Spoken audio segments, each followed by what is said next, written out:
We've got a special guest joining us now, Aussie cricket legend, Matthew Hayden. You're looking very Miami Vice too, might I say. Great tan. Can you give us an insight into the Ashes? I'll give you an insight as to who wins the Ashes in Australia, and that's Former world champion tree climber, Barton Allen Hall. Girth or length? What's the hardest to climb? Tayla, who's your favourite sports person? Probably Andrew Hamilton. No, Lewis Hamilton. That's how you Can someone give us an insight into the Aussie Kiwi soccer? You played with a number of Kiwis when you're in Brisbane. I actually prefer Kiwis over New South Welshmen. Wow. Hold on, sorry. Can I grab one of those? It's warm, mate. Yeah, it's right. Slow it down. Doesn't matter. It's going to look like I'm the piss spot at Trent, though. Okay, right. Okay. Why do you think that's- Hey, guys, this is a really serious show. I want everyone to just think, Sorry, Skip. okay? You right, Macca?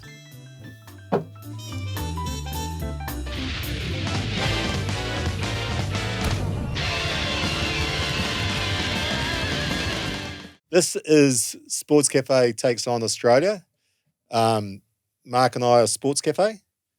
Oh, now you want me on your side. You turn around and give me shit and you want me to back you up. What do you mean? You've been giving me shit for like 20 years. It's my job. Yeah.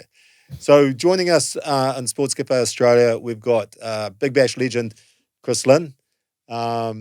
Looking fit as a fiddle, might I say, like a racing sardine. Fresh shave too. Yeah. Racing sardine with pecs. It's like you don't expect that out Are of you going to do a rundown and never run an intro? And then I'll move on. Hold on, no, Shut up. I'm going to Now, do the intro. Give me a chance. So No, it's Magnum PI, Yeah. basically side on. It's like Magnum PI, but he's driven his car into a pole and he's got a bit of fat face. Or it's Kevin Tumity. Remember Kevin Tumity? Yeah. I mean, can we get a profile? Right. And we haven't introduced former Bulldogs cheerleader, current podcast star, TikToker. Yeah? Yeah. Yeah, okay. Radio producer, Tayla Montoya. Cheers. Thanks for having me, team. Thank you. What a warm welcome. Now, Marc, can you just do a summary Yeah. of Tayla? Like a rundown. You see, it's subtlety. It's quite hard to get. Because that's your middle name. Subtlety and nuance, Rick. Yeah. I bet you can't spell either. Okay. How subtle is girth or length written on the paper in front of you? Yeah, well, I was going to ask you that later. Sorry, you weren't meant to see that sore part. And also joining us that you've introed earlier, Connor Watson, Roosters and State of Origin player. Yeah. Beast. Yeah. Or And he's Magnum PI. been quite Christian today. Why? Well, I don't know. It's off season, mate. But you've consumed about 4 of those Paul Franks, very trendy. It's Frank Green, Joel. Yeah, well, it doesn't matter. Not Paul Frank. Frank Green. Like I told you, I'm getting close to the end of the off season, so I'm tightening up a little bit. Not like you. Obviously, your life's off season at the moment. The way Well, it's been for 30 you've been years. coming in here. I'm blood all too soon. So just getting it back to sport. Lenny, what are you up to at the moment? With the Big Bash about a month away? Yeah, about a month away. Sorry, mate. Heading off to Nepal next week. Nepal. Yeah. Play some cricket in Kathmandu, believe it or not. It's wild. You know that's the scariest runway to land at? No, That I do now. Kathmandu. It's crazy. I've done a lot of research on the Everest area, so if you So have I'm not any going questions. to Nepal next week. Why's that, Taylor? Shortest Yeah. runway as well, and it's surrounded by mountains. Crazy. So we'll like to What check mountain? in with you. Definitely not Everest. That's a bit further away. You the font of all knowledge. I think so. Yeah. Well, mate, the standards aren't exactly high. That's around not here, saying, are they? mate. Name's actually Speaking of knowledge, I've excellent. got something slightly disconcerting. If you want to know what you look like at 65. Oh, I see where we're going. on leave. I was going to ask the question. But you're going to have to eat a shit ton, right? Like Yeah. another person or something. I've lost weight. You actually look Yeah, good. where'd you lose it? Yeah. The other day when you told me it takes the piss out of you for being fat, I had a good look at you and I thought, you can't really. Back in the day, he was morbidly obese. I mean, like, if I didn't abuse him, and like, basically, it's my form of training. It's like you abuse it until it goes to the cookie jar in the night and it goes. "Oh." But in New Zealand, people would wind down the window and go, "Hey, Rick, you fat," you know. So he would be 170 if I hadn't done that. Oh, so I'd like to. Don't worry about it. Oh, thank you. Thank you. There's Lies got after. so much to Lies thank you after. for. There it is. Can I ask you a sports question? Who's the best player you've ever played with or against? It'd be Boyd Cordner, best player I played with. Why? He's I think- Australian skipper at one Yeah, point. well, he was captain of Australia, captain of New South Wales, but it was just the way he played. He's like tapped, yeah, and just consistency. You know, like I played with some great players. Early days, got to play with Mitchell Pearce and Kalen, obviously at Newcastle, and then like Latrell and stuff come through with him. But I just think Boyd's consistency and how hard he played the game. I mean, that's probably why he retired at like 27. I was in retired. Bali with him last week, actually. Yeah, That was Did it. a little And we can villa move over on there. that. Yeah. Same question. What about you? The best player that you played with or against? Best player, Jacques Callis. Right. It's a bit of a nerdy answer, but he's just the greatest. We look at all-rounders of the modern day. This guy just shits all over him. Bat, ball in the field. I got to bat with him once, and I was fucking starstruck at the other end. So, like, I wasn't worried about Murley bowling.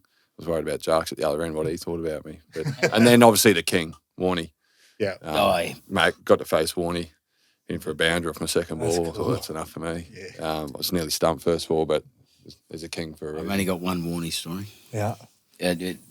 But I was on a flight after we played a game at the Basin Reserve, very much a charity thing, and he needed a ride from the domestic to the international terminal, and he was in the middle of the relationship with Liz. Do you mind not whispering when we're doing a podcast? Like it just sort of defeats the purpose. Well, he was going out with Liz Hurley at the time, and mate, I swear to God, like I don't know, he must have had a GPS phone because he was texting the entire flight. Yeah. And that's my story about that. Is that it? Well, I mean, like a story. Email me the rest of that one. No, what do you want me to I mean, how far down the rabbit hole do you want me to go? I can dive. You know me. I like the bottom of the rabbit hole. Yeah, 'Cause That's yeah. where you find the real people. Halfway down the pretenders, I'll go to the... But you don't want that, not on the first show. No, that's a good point. Suffice to say, she is not all she looks. Anticlimactic that one was. Yeah. What about Taylor? Who's your favourite sports person? Favourite sports person across all codes? Yeah. Probably Andrew Hamilton. No, Lewis Hamilton. Fuck, that's how you know. Isn't it Andrew Hamilton the musical? Yeah, that's the Yeah, musical. that Yeah, guy. that's a great musical. Yeah. It is, yeah. I was surprised that you didn't say your husband plays Yeah, for me Bulldogs. too. Yeah, well, I'm married to him, so, like, why would that be my favourite? Yeah, I get No. that every day. What was that? one? Well, I was just thinking you'd interpret the word favourite as fantasy, and that hurt my feelings a wee bit. Well, Why? you thought you was going to be the fantasy player. Not yet. Only halfway down the rabbit hole. Like, I think can I just clarify? Can I clarify? You guys are probably getting the wrong impression of Mark and myself. I mean, we've done this show for a long, long time, and we are true professionals at this. And we're really old, and we're trying to tag some young people into a damn sight. This might Yeah, be that's ruining great. our career, actually, if anything. No. This will give you an idea of High risk, high reward. this will give you an idea of just how professional we are. Congratulations on today's win. You guys have got a bit of a break now. Thank you very much. Thanks very much. Okay. Okay, thanks very much, guys. Good effort. Tanya. That's not you, is it? Given the options they had available, Rick, I think essentially the right decisions have been made. Mel Meninga was 2 steps with the eyebrow lock and then the... Very good. What are you wearing? I was wearing actually a delightful sort of a leopard skin suit. Delightful. But we came on and we were also promoting Nude Day, which was a sort of a thing we hold in New Zealand where on a particular day people, show unbridled You were passion. selling T-shirts, yeah. Yes, I put that over the suit, which made me look about your size. And then booted a ball in a woman's face. I can't remember it. Like, you phoned me the next day, and and TVNZ said, "You personally, don't be stupid. We're acting. It's a TV show. We're acting." So I rang him at midday to say, don't forget the show's on. And he's like, yeah, I'm just at lunch. I rang him at 1, he was still at lunch. I rang him at 3, he was still at lunch. I rang him at 5, he turned his phone off. 7, no answer. We did the show. We started at 8:30. He walked in at 8:31. We were all live on TV. And I thought, I think he's been drinking quite a lot. And he couldn't talk, which is difficult for a talk show. It was highly unprofessional, Rick. Yeah. Sorry. Have you apologised? Yeah, well, I am now. 30 years later, I apologise. So one of the reasons we've come to Australia is to understand the sporting psyche of this place because, you guys that come over and obviously own most of the referees and all that sort of stuff. So, makes it hard for us to beat you. But what about when you were playing the Warriors? You've got the whole of New Zealand against you. What's that like for you as a Roosters player? Yeah, this year I think we only versed them the once, but didn't have much luck. Yeah, we got touched up, I think, in the end. But I mean yes. Not sure you can say that. Early on the season? Yeah. All right. Anyway, we got beat by a bit. Is that better for you? Yeah, don't say touched up. Okay, let's just change the subject. I'm sweating. Anyway, it was great because the last couple of years, it's been packed every time you verse the Warriors over there. Like the country's really got behind them. Yeah, up the Waz. You a big Waz fan? One of the great Warriors legends, actually. You were telling me earlier. Yeah, On the wing. Yeah. Took him for a ride, I heard. Don't go to the fucking sideline, son, because in rugby it's your friend and league it's not.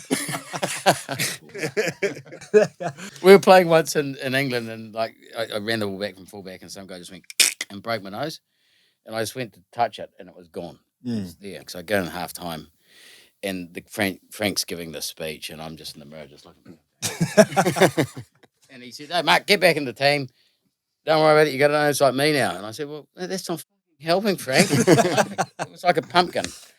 I went back out, kicked the ball to me on the 6. I booted it back on the 1st. That's the sort of league player I was. Yeah.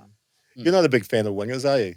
No, just married one. Yeah, but apart from that, like as a league fan, you don't rate wingers highly? Man, I don't know what I'm watching, to be completely honest. You're a cheerleader as well, right? Yeah, that's about as what I knew on the Like sideline. dancing when the other team That's right. scores. Yeah. Is that how you met? Yes. Yep. How at the time? That's obviously a little bit of a grey area. How'd you just navigate that? Yeah. Well, I left and went to Parramatta so we could, pursue the So you could romance. chase. Yeah. No salary A cap. little bit playing hard, yeah. Yeah. So What, did you ever think about going to the Cowboys? Cowboys. Man, that's like cheerleading heaven, isn't it? Oh, Dallas Cowboys. I thought you meant the NRL. Yeah, same. Yeah, I was like, is it? Townsville. Come on, work with me. No, yeah, they're actual talented. I wasn't that talented. I was just there for the fun, the vibes. And Fuck, when, that's disappointing. No, I'm joking. can someone give us an insight into the Aussie Kiwi soccer? You played with a number of Kiwis when you're in Brisbane. I actually prefer Kiwis over New South Welshmen. Wow. Controversial take, yeah. Because we always sort of see ourselves as being Tasmanians, which I love Two heads. Tasmanians, Yeah. but it feels like every time you come and do business with an Australian, just try one finger. And if you don't make a noise, there might be another. Like there's never a straight bat. Can you give us an insight into the New South Wales-Queensland rivalry? I think the way I sum it up, New South Welshmen hate playing Queensland. Queenslanders love playing for Queensland. So it might be a bit deep, but I mean, you're a proud we're here. Welshman, and Welshman. you've played in the state of origin. What do you think about that take? Yeah, I think Queensland love to play the underdog card. But if you look at their team, like for 10 years, they had the greatest football team ever assembled. It was still outside favourites on Sportsbet. Yeah, I don't know how. Let's just go to a great Queenslander.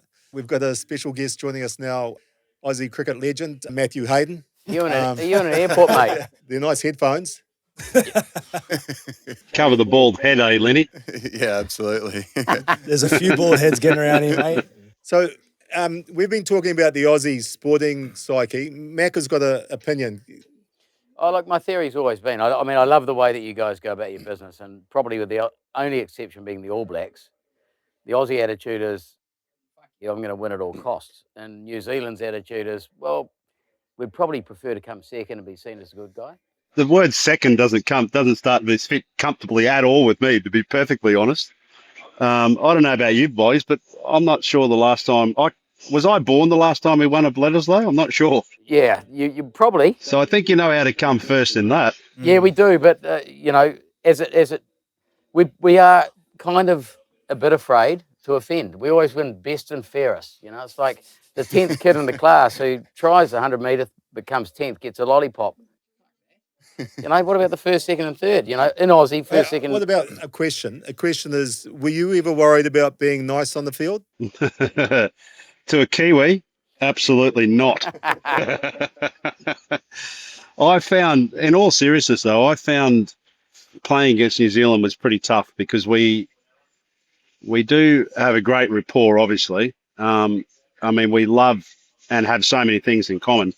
Firstly, that we're a million grillion miles away from anywhere on the planet. That we've got our own junk going on, meaning, you know, we've got a beautiful environment to live. We don't have to share it with many people. I mean, Lynn and I travel places around the world where, you know, you take a breath and you feel like you've had it with about 1,000 people. Who's the best team to have rub their nose in after the game? To have a beer with and rub their nose? I think it's a line ball between New Zealand and South Africa.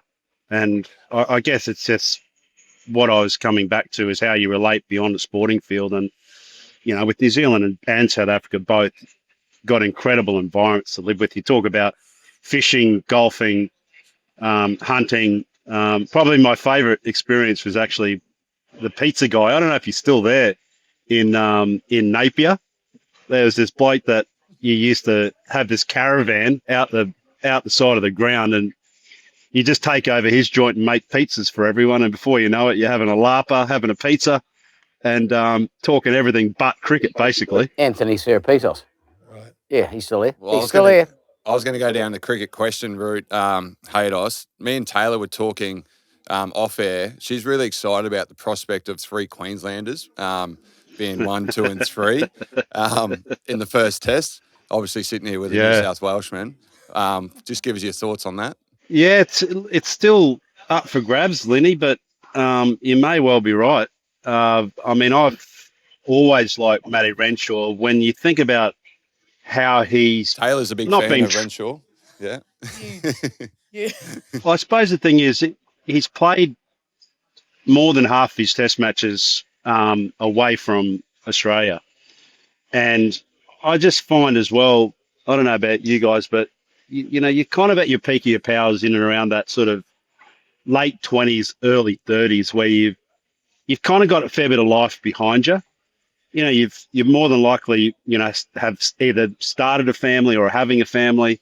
You're pretty financially secure. You've just sort of got more strings to your bow, and you need to have those weapons in your arsenal as well to be able to deal with those moments which inevitably aren't always going to go your way. So I noticed, Lenny, in that in Matty's debut one-day game, just how he had a difficult run chase. He had like 30 to get or something like that against India. And you could see him like defaulting back to old Matt Renshaw, meaning that uncertain zone for 4 or 5 balls where he didn't have the clarity. He didn't have that wealth of knowledge that he's now got. But then he just took it all to the bank, and he just went, you know what? Stop this. I'm Matt Renshaw. I know how to make runs at this level. I've already got a test 100. Now I'm at one-day cricket. I've been given a chance. And in spite of that difficult position that he was in, he just went bang. He played a little reverse sweep or something like that, and he used all of that experience. So, look, he's a dark horse. I'm not saying he's a certainty, but he's certainly a dark horse. Yeah, I spoke to him actually about that. He said it was the guy he was batting with that he was unsure about. And a bit like ours today, first show, everyone just feeling each other out. So what do you reckon? Just pin the ears back and take it on. Go for it. Yeah. Can you give us an insight into the Ashes? Taylor was just asking me about the Ashes. I'll give you an insight as to who wins the Ashes in Australia, and that's Australia. I mean, of the 122 test matches, in spite of all the junk that's going around at the moment, 30% of the time, England are on the right side for us and the wrong side for them. So it's a 70-30 ratio of how they perform out in Australia. Overall, Australia are about almost 60% wins in Ashes. You know, so I think Broady actually made a very good observation. He said, in spite of saying that this is the worst team since 2010, which I think is probably laughable, and even 2010 was a pretty good side. But he did say, in order for England to win, Australia have to be really, really bad, and England have to be really, really good. You know, so that's kind of the landscape in which they walk into. Disappointingly for us, it's not at the Gabba because it's the most unique venue across Australia and the most difficult, I think, also for our home team to play because we rarely as a nation play Test cricket at the Gabba. So Perth will give them somewhat of an advantage not being the Wacker, being at Optus Stadium. Then they come to the Gabatoir and then they go back to maybe their most comfortable venue, and that is to Adelaide. So, you know, that sort of holy trinity, the order of which has been kind of shuffled over the years, may lend a little bit more weight to England. Big fella, I just want to know, I played a bit of cricket when I was a kid, and but a guy like yourself, how many times were you dicked by a bowler? Like they beat you and they got you out, as opposed to how many times as a percentage you got yourself out? I reckon it's 80-20. You never got done. You got yourself out. And that's where I love the yap. That's what you guys do better than anyone else in the world. Spare maybe the Poms. Maybe the Indians these days are lifting their game as well in terms of communication. But the sledge, the mental aspect, the chess game, how often are you actually owned by a team and how often do you make a mistake yourself and kick yourself on the way off? Yeah, I think you're probably right. I think 80-20 maybe. It's Well, that's my show. Great bowlers question. aren't bowlers. Yeah, good call. Bowlers aren't quite as good as they think they are. But batters, by the same token as well, when you think about the number of times you play and miss as a batter, that's actually a bigger mistake than when you actually get nicked off. Yeah. So they don't necessarily get rewarded with what they deserve. But generally speaking, I don't know about you, Chris, but you know, you usually get something in your head, and that slight moment of premeditation or that slight hesitation, often it can be, where you're just sort of thinking too much rather than just positioning yourself on the ball in the moment. You know, what the landscape of the game or the ecosystem of the game is telling you. You sort of get too far ahead of yourself. That's why you see a lot of players getting out just ahead of a milestone or just after a milestone, or just after an innings break, or just before an innings break. Like all those things, they're moments that you have to take on. And in spite of it being 5 days, you lose enough of those moments and you lose a test match. Yeah, I mean, you're one of the legends, but I reckon you could count on one hand in all the games that you've played, how many times you've walked off the field and just gone, bravo, you got me.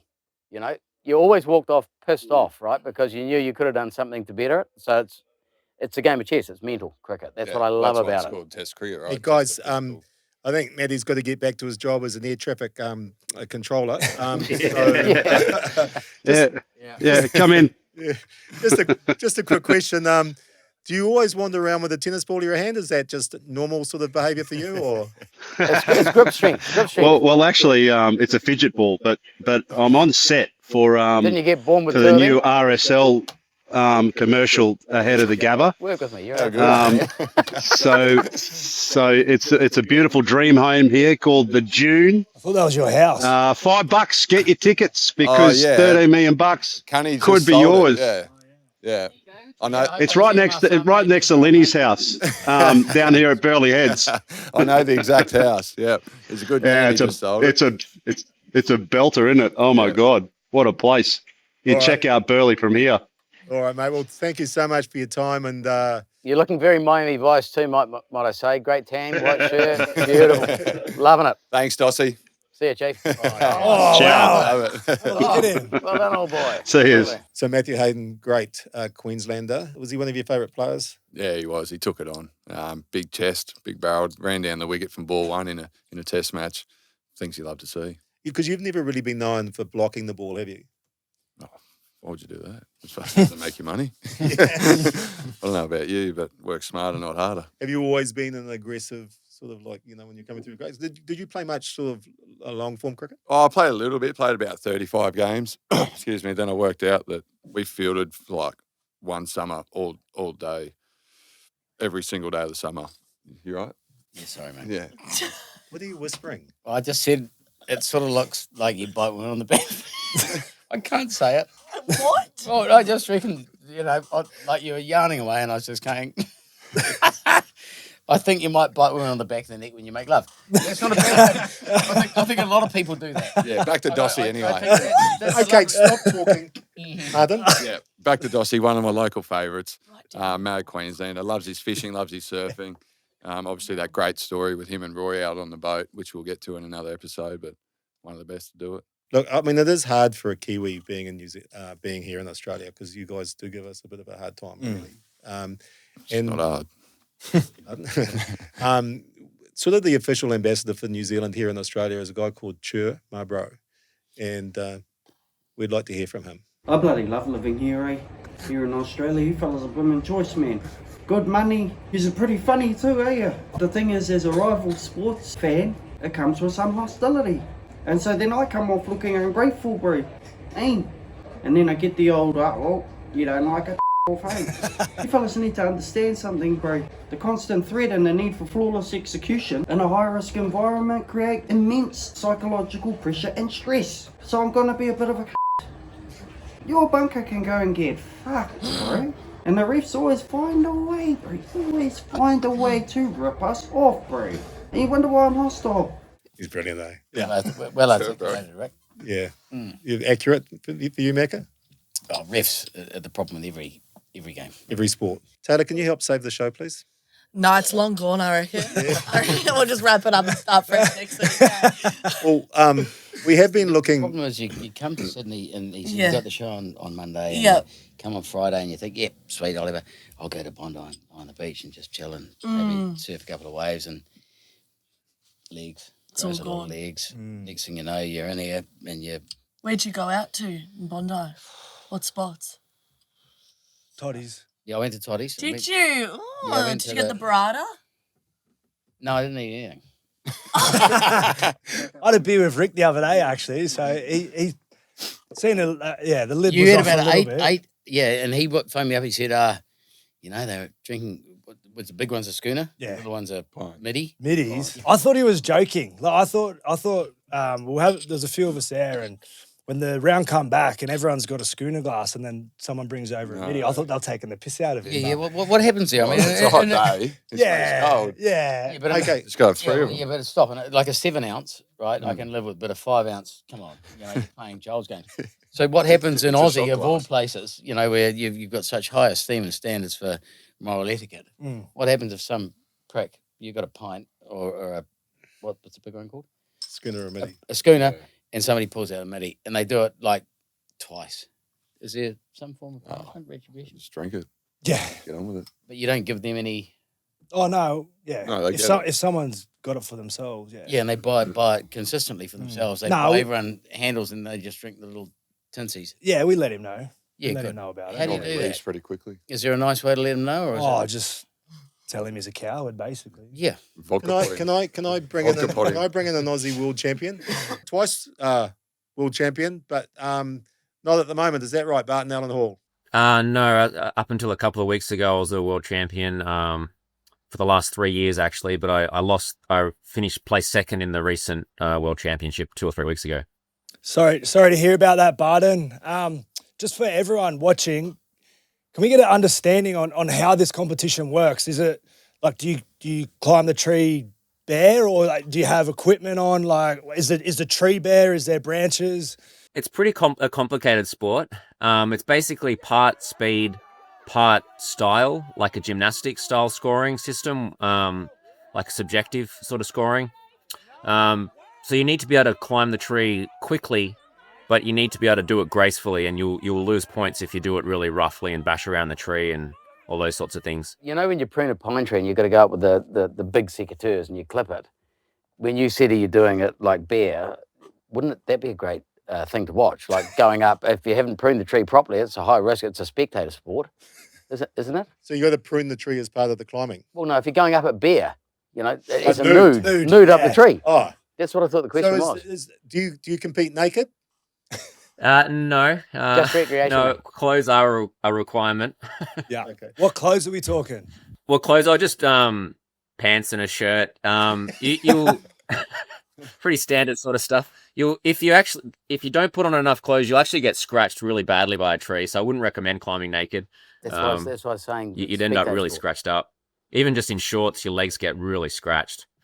How tall is the tallest tree you've climbed up? The tallest tree I've climbed was 92 meters. Wow. Big tree. The hardest part is actually getting the rope in. Once the rope's in the tree, it's pretty easy just to, climb up the rope. That doesn't. I mean, you're obviously out of breath by the time you get to the top, but yeah, that was one of the tallest trees in the mainland. That it's out of King Lake. It's now dead.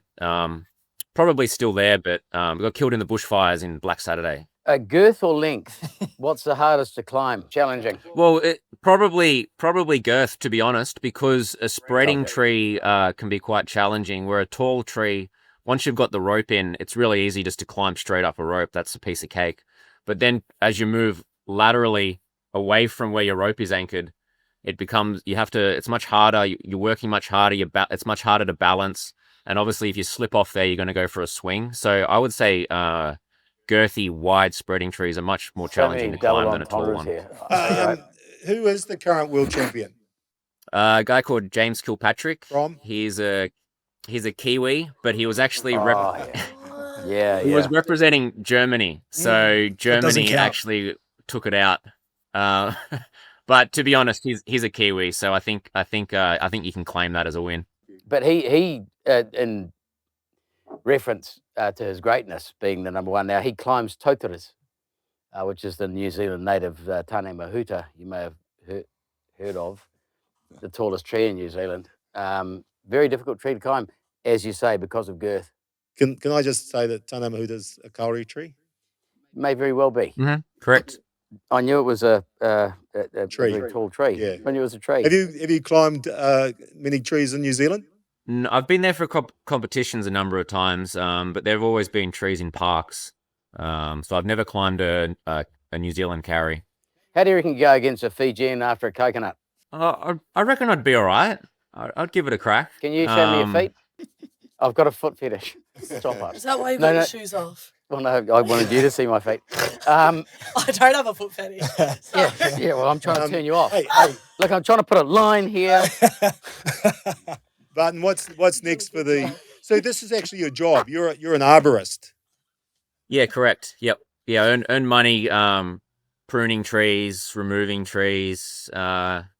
A day-to-day is just climbing people's trees in their yards or in parks or wherever trees grow, basically. All right, mate. Well, all the best for your future competitions, and there's no shame in coming second to a Kiwi. I mean, it's something German.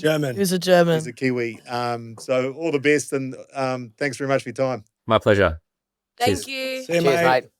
Right. Hey, before we get too far, the Kangaroos playing the Great Britain team in the Ashes. What do you think? Yeah. I've only watched the highlights, and two of the major ones were penalty goals. So it wasn't too. I wouldn't say it was the greatest game of rugby league, but I think from what you could see, England definitely turned up with, a bit of a fuck you attitude. Sorry for the term there, but No need. Thank you. But yeah, because they've been like the last week after the first game, I think they were getting pizzled in the media a bit, and you could definitely see that their intent was there. But the Aussie side's just so stacked. Like look at the guys who are on the trip and aren't playing. Like you got Mitchell Moses, Bradman Best, Dill Edwards. Like all these guys aren't even in the side. So it just shows you like the level of football side that Australia is. But yeah, I just think they were too good in the end. So. Do you reckon Reece Walsh is the best rugby player across any code in the world at the moment? Oh, right now I think he is. Yeah, I mean, Got spiders on him at the minute. just so confident, and like I think with fullbacks you can sort of see where the headspace is at, like when they return kicks, and he's running that hard. Like you watch the grand finals, semi-finals, some of those tries he scored just from pure will. What about his defense as well? Yeah, I know. He's putting his body on the line. Wingers don't do that. Well, I mean, you Start guys are still drinking. playing, right? But there's a moment when you believe you're going to score the winning try, Mm-hmm. and there's a moment when you go, "Oh fuck, I hope I don't miss a losing tackle." Yeah. And that's when you're out. So Yeah. it's all mental. Yeah. It's nothing to do with the physical, really. And toilet water helps as well. Yeah, that's what I was just gonna say. I might have to start drinking some of that next Yeah. year and Yeah. see what happens. Sorry, I'm lost. Yeah. Yeah, well, just keep up. We did. Have you not seen that? I can't, mate. I've been here for 4 days. You told me to come for a Monday show. I came on Friday thinking I'd contain my enthusiasm for Sydney. and somebody just basically took a jug of water and poured it on my computer. So it's like it's not working. Oh, your mental computer. Yeah. Should have a show on Thursday. Because Motherboard. we did try to get hold of is it Source from the Caxton? Yeah, Sterling Farquhar. Yeah, we tried to get hold of him to give us a report from the Ashes tour, and I think he's been taking the same diet as you, Macca, because he's unable to answer his phone or talk. But we What did diet get is this. that? We did get this insight from his podcast. Moonee Valley letting anyone because they're obviously Yes. demolishing probably today. They're probably ripping that place down. Yeah. Anything that wasn't nailed down to the ground was able to be taken by some punters. So there was people everywhere. I saw some geezer take about 8 meters of rail with him. So imagine him just getting onto the train trying to maneuver that rail. But it had the Ladbrokes Cox plate. Like it It would have been great. I mean, I saw him trying to get down the clock tower at one point. Imagine trying to get that home and the missus goes, "What?" Like you'd be blind as a bat. Probably done your crack on the punt. Where's this going, sweetheart? I was going to put it in the living room. I think that'll look great. I reckon It's so they are good, eh? probably some of the most Australian people I've ever seen in my life. Yeah. No. They sound really Australian to you. Yeah, Very. And it's about to change. So the Caxton's just been sold to Uncle Nick. Yeah, Yeah. he So did. Connor's probably going to have a bit of memorabilia up on the wall. So they'll be shortly. full of roosters. That'll stuff. be interesting post game, won't it? Yeah, because it's got the State of Origin 8 in a row up there at the moment. Obviously, iconic Queensland pub. Mm. It's about to get tipped upside down. People don't like Nick's a Queenslander though. Mm. Yeah, People don't know that. though. yeah. People don't know that. They just think, So the NRL Now own do. a pub across Yeah, the road. there as you go. well. Gambaro's Hotel. So famous Caxton Street. Look, here's a question for you. BBC. I asked ChatGPT, who was the greatest living Australian sports person? Macca, who do you think's the greatest living? A little bit of Homer Simpson side on. Can you just get I'm surprised you can see that. Can I go back to my question? Got mortgage eyes. Can I go back to my One's fixed, question? one's variable. My question, who do you think ChatGPT thought the greatest living Australian sports person was? Oh, mate, I'll tell you what. Don't worry about Chat GDP. Worry about AI. Hey, What do you think? It is AI. No, AI, there's a lot of people around the world who had a one-child policy, right? No, we're not going there. We are. We're not going to the robots. No. It's the, No. the robot posse. What is the who do you Idea think? six. Who do you think is the greatest living Australian sports person? I'll start with you. Who do you think ChatGPT came up with? I don't know. I feel like chat gets a lot of things wrong, so it'd be something weird. But personally, I'd say Cameron Smith. Right. Yeah. Well, that's a big call. It's new age. I'd say Don Bradman, but it's like a bit cliched. So When I said the reckon word he's not greatest living. living, that was a sort of giveaway. Oh, Yeah. Wally Lewis then. Okay. Taylor, who's your pick? mate, I use ChatGPT to look up most famous serial killers. Did you? Yeah, not. So who was the most famous serious? Fine. serial Ted Bundy is at the top of the list. Worldwide, not What about in the guy Australia. we buried the people under the John Wayne and made- Gacy. yeah, him. Yeah, Dressed up as a that was clown, about eh? Oh, you Yeah. I watched the whole series. Not about There's Ed Gein. something wrong in the motherboard.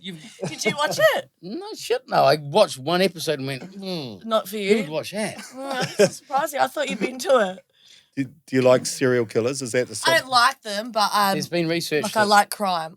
been Okay. research Watching. that says that like people who watch that stuff are trying to actually work out, what was the significance of their contemplation, how to do it. Well, I'd be careful if I was you then, mate. I'm not married to you. Yeah, matter. Marcelo Doesn't needs to watch out. Doesn't Sure, matter. they're People tuning go in. for odd victims all the time. 37.5. My shoes? Yeah. 37. Mount. So what about going back to my question, Linny? Like most decorated. No, who is the greatest Australian living sports person? Define greatest. Well, is it Olympic Well, medals? just both longevity, performance, global impact, Rock cultural Hunter. impact. Rock Hunter, but he's not there anymore. No, Oh, Well, I think it's greatest living. probably the swimmer, Emma McKeon. Oh, see, that's a big Like- call. Or like Thorpe was up there.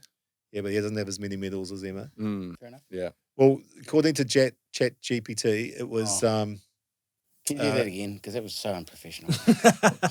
I'm unprofessional.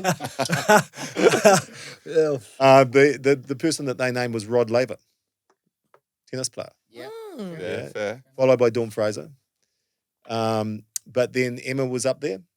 Ian Thorpe was up there. Kathy Freeman up there? Yep. Can't we just put up Cameron fucking the top Smith. 5 rather than you? Like the golfer. You Cameron Smith. That was a big call. Yeah, but it's like biased though. To Yeah. rugby league for me. Yeah. What about Yeah. the Chapels and Border? Yeah, well, no, they're not. Jeff Thompson, greatest guy on and off the field. Great man. Love Yeah. him. Like, I Got mean, a lot to do with not Tom, only eh? could he sling, like, and he reckoned that when the ball passed the wickets, it was doing 160k. When it hits the wicket, it's doing 10% less. We'll get him on the show one day. I had a great yarn to him, and I love it. And he said, mate, you know how I know that I was bowling 160? No fucking tail end played a forward defensive. It was just so cool. True story. He bowled a bouncer and it went over the side screen. Yeah. Unbelievable. Yeah, behind the Unbelievable. Yeah. And he said when Packers thing came along, because he and Lily had gone, correct me if I'm wrong, but out the front of the hand is where they took the reading of the ball. Not after it hit the wicket, lost 10% and gone through to the keeper, which is what he was doing at 160. So it's 176. Have you played any sport? You played in Italy, didn't you? Yeah. Played rugby in Italy. He's a hot dog eating champion. He's fucking massive in Japan.